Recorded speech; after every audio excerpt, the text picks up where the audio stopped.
Hello, welcome back to mini blog. तर आता सकाळी चाय वगैरे सगळं नाश्ता वगैरे करून झाल्यानंतर आम्ही निघालो होतो चिकन घ्यायला. आणि इथे आता चिकनच्या शॉपमध्ये आम्ही पोचलो होतो आणि चिकन घेऊन झाल्यानंतर आम्ही मग घरी जायला निघालो. गाडी आणली नव्हती. सकाळी सकाळी चालायला थोडंसं चांगलं वाटतं आणि रिदेशला पण आवडतं, त्याच्यामुळे मग आता आम्ही घरी निघालो. त्याच्यानंतर घरी आल्यानंतर रिदेशला मी बसवलं होतं अभ्यासाला, कारण मला होतं किचनमध्ये काम, चिकन बनवायचं होतं, नाही तर मग तो इकडे तिकडे फिरत राहणार असं, म्हणून मग मी इथे त्याला आता अभ्यासाला बसवलं होतं. तर इथे आता किचनमध्ये मी माझी जेवणाची वगैरे सगळी तयारी वगैरे करत आहे. नॉनव्हेज वगैरे आता सगळं इथे बनवत आहे मी. आणि जेवण वगैरे झालं आणि मग त्याच्यानंतर दुपारच्या नंतर मी निघाली होती, एका बारशाला जायचं होतं. तर रिदेशला घेऊन निघालेली मी ट्रेनने आणि मम्मीकडे गेली होती डोंबिवलीला, आणि तिथून आम्ही जाणार होतो बारशाला. आता इथे मम्मीकडे येऊन तयारी वगैरे करून आम्ही रिदेश आणि आम्ही सगळे बारशाला निघालेलो होतो.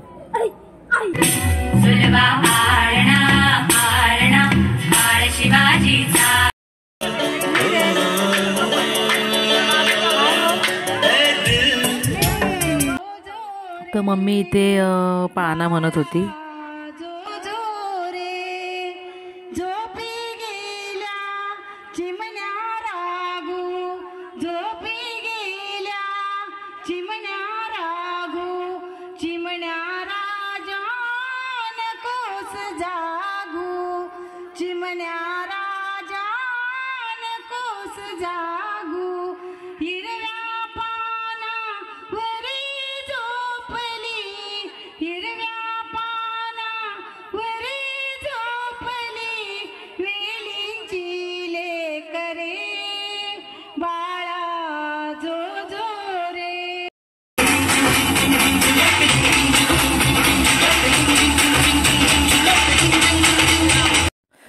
तर त्याच्यानंतर इथे जेवणाचा टाईम झाला होता आणि मस्त व्हेज जेवण होतं. डाळ भात, पनीरची भाजी, पुरी, कोशिंबीर, पापड. तर असं मस्त आम्ही जेवलो सगळे आणि मग आम्ही घरी यायला निघालो. That's it for today. Thank you for watching.